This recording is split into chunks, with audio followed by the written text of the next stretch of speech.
Well, he doesn't need much of an introduction. Kinky Friedman's a best-selling author, musician, humorist, columnist for Texas Monthly, American satirist Will Rogers and Mark Twain. He was one of two independent candidates in 2006 election for the office of governor of Texas. He's in exploratory right now. I talked to him. He said, looks like I'm running for governor during the break. So you heard it here first. And he also has a big event coming up to benefit his rescue animals operation. So we appreciate Kinky Friedman coming in. Kinky, good to have you here. Great to be here, Alex. You know, when I had you on last year or 2 years ago, I forget, my dad... You know, I was fired by Texas Monthly. Really? I didn't know that. They fire me every time I run for governor, and if I lose, then I come back. But this time, I think may be different. Well, yeah, that's owned by Emmis. And we're actually on some of their stations. Well, I mean, they can't really... Can they legally have you? Can I not write a humor column? Or, make a living while I'm running for governor. I don't understand that. They're just worried that the Elections Commission can come after them. But I believe you have your First Amendment. I believe you should be able to have a radio show. Or there you go. Write books, whatever. No, but let's get this out of the way first, and we'll talk about all the big news you've got. Last time you were on, a couple years ago, my dad said that one of his professors, that was also one of his advisors, was your dad, Tom Friedman, and that that he had been in World War II in some of the same squadrons with my grandfather, Jerry Jones. And so we were just talking about that during the break and what a small world it is. And then my dad was digging through storage and found some more of their flight school annuals and all that stuff and saw your dad in there. So what a small world. Tell us about your dad. It is. Well, I'll tell you, Tom was a navigator in World War II, flew the B-24, the Liberator. Also known as the Flying Coffin. Flying Coffin. His plane was called the I've Had It. And there were 10 men on the plane. Tom was the oldest. He was 23 years old. And he flew 35 missions over Germany. Qualifies him for the Lucky Bastards Club. Yeah. That's way over Catch-22. So did he volunteer to go past the 22? I don't think they had a choice. That's my understanding of it. But, as Audie Murphy says, Audie Murphy, Ronald Reagan and John Wayne spent the war in Hollywood. And guys like Audie Murphy and then those that didn't come back fought to buy the freedom that the rest of us cherish and abuse. Well, I'm not big on the Texas Worship Club, but I am proud of our state. And look at Audie Murphy from Texas, so many other people. And I've talked to a lot of old veterans from the Army and Marine Corps. They say that the best soldiers come from Texas. Yeah, I've been reading a lot about Audie, and that appears to be true. And, Audie was rejected by every branch of the service. He was too small. He was 5'5" and weighed 110 pounds and so forth. And, but it didn't take long to see what he was really made of. And, there's a great story. We should hold this. Well, I can do it quickly, but when Audie was, fighting in France, and he woke up one night in the forest and his hair was frozen to the ground, and they told him, "You're in charge. The officer's been killed." He only had 18 men to man the front lines. And he gets up there. It's outside of a little village in France. And there's 250 snow-caped clad Germans with 6 tanks rounded the corner. And Audie told all his men to go into the forest. And he fought them off himself. He jumped on top of the only tank destroyer that he had, which was on fire, and held them all off. And he was on the phone calling in artillery. And they said, "Audie, how close are the Krauts?"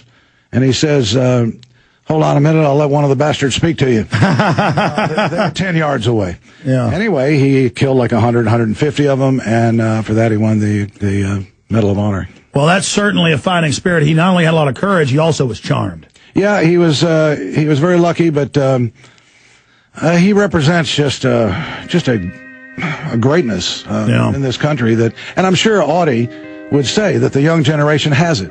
That that if the chips were really down, they would deliver too. Absolutely, or somebody like Chuck Yeager from West Virginia. We'll be right back with a true Texas original, Kinky Friedman, and we will get into his run for governor and a lot more coming up. Stay with us, ladies and gentlemen. Let me tell you a little bit about one of our great sponsors, HomeGain.com. This is the place to get you started buying or selling a home, finding a realtor, and getting any real estate questions answered. Go to HomeGain.com and see what I'm talking about. All you need to do is type in your home address, and you will get an instant free estimate of your home's value online. This is a great way to be able to monitor the value of your home. And again, it's absolutely free.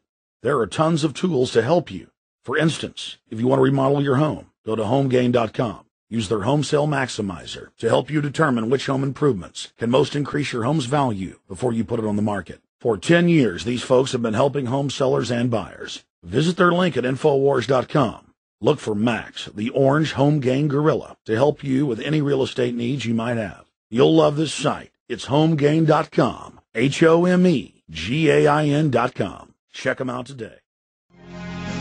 You know, I like Kinky Friedman, and his dad and my grandpa were in the war together, so I got to be nice to him anyways, but he's plying me with cigars during the breaks. Listen, now I wish I had a cigar, an official cigar just made for Alex Jones with me on it, but Kinky actually has that, and in fact, he even sells them. Tell folks about your love of cigars and your website, and then we'll get into the serious issues. Well, I think cigars are good. I always say cigarettes bad, cigar good. That's my message to young people. And cigars are good for you, and they help you live longer. And if there's any research done on it, you'll see that the people that smoke cigars, like Winston Churchill, lived to be 90. You know, Mark Twain, Thomas Edison. George Burns. There's lots of examples of it. But basically, I've been against these smoking bans, and I just don't think it's un-American, for one thing. And for another, they're always saying, you know, they are a bunch of hall monitors, Alex. They're hall monitors. Control freaks. That's all they are. And they're saying, we're doing it for your health, Kinky. We're doing it for your health. And the truth is, there are 6 countries in this world, I'll name them, Israel, Japan, Spain, Portugal, Italy, and France. All of them have higher smoking per capita than the United States of America, and all of them have longer life expectancy than the United States of America. Yeah, I've seen those statistics. How do the French drink and smoke and everything? Here's what I conclude. Speaking English is killing us. Oh, my God. So I mean, really. I think TV's killing us. I'll tell you, America should be that Alex Jones restaurant, no smoking. Right next door, Kinky's Cafe, smoking allowed. That's the way America ought to be. That would be the easy, you know, American way to go. But we don't do it. Well, you know, it's killed these restaurants and bars. It's killed every mom and pop place, Alex. Yes, it has. That's because people stay home and smoke because, you know, smoke their cigars or whatever instead of going to some bar. And now they have the cops coming in hotel bars when people are staying there, businessmen, and arresting them for 3 beers. What would happen if you were governor? That would not happen. We'd have to kill all that officer. That would not happen. Yeah, that was a low point. That really was bad. It's a terrible use of law enforcement to tell a little old lady that she's got to move from this park bench to this park bench if she's going to smoke her cigarette. And law enforcement knows this. I mean, you know, they don't want to do that. But they have to investigate some wingnut that reports you're smoking on the show here, or you've got a guest smoking on the show, and they got to send somebody out here to check it out. And that, too, is just a way. You want to break the Austin ordinance on air and smoke in here? We certainly could. Wouldn't bother me. I mean, what would happen, really? I don't think anything will happen. SWAT teams might come. Try it or not? Go ahead, sure. All right, we'll give it a shot. Oh, now we're being really rebellious in land of the free, home of the brave. Oh, my God, I'll tell you, Alex, we're risk takers. Just thank God it's not a Cuban he's firing off here. Well, we'd really be arrested. Well, this is a Cuban. That's the inside joke. Yeah, but on the other hand, we didn't. It's a gift. Cuban was a gift. Alex, I want to give you these. This is brand new Teachers for Kinky bumper stickers. Oh, great! Because you are a teacher, and I'll tell you what you've taught. And I don't want to put you up on a pedestal here or anything. You have taught people not to trust their government as much as they blindly have been doing for the past few decades, and people are getting the message. And I'll tell you, Barbara Jordan, who's a personal hero of mine, Barbara Jordan's grandfather, you know, she was a congressman from Texas, as close to a statesman as Texas has had in modern days. Her grandfather owned a junkyard in Houston, and he told Barbara when she was 5 years old, love humanity, but don't trust them. That is the true message of Jesus. That's what he said. And getting into politics, I see exactly what he's talking about. That, you know, Socrates lost the election, you know. Jesus lost the election. The crowd said, free Barabbas, kill Jesus. Well, that's what my mother said to me. She came down and visited when we were down at the beach this weekend for my daughter's birthday, and she pointed out, she said, it's taken me this many years to figure out not everybody's nice. Not everybody had nice upbringing or nice parents. There's just a lot of bad people out there. There's also a lot of good people, but good people are always gullible and don't realize they got to stand up and fight, or the bad guys are going to win. That's absolutely true. And a great example of that is the Democrats of Texas. I mean, I'm running in the Democratic primary, but I would say that if the Democrats nominate their usual establishment candidate that they always do, a generic establishment candidate, it will be just another loss. They will continue the 18-year losing streak of not having one statewide race going Democratic. And I'm saying all they need is common sense. They need an old school guy like me that has common sense, that is practical. I don't want to fall on my sword just to make a point. I want to win.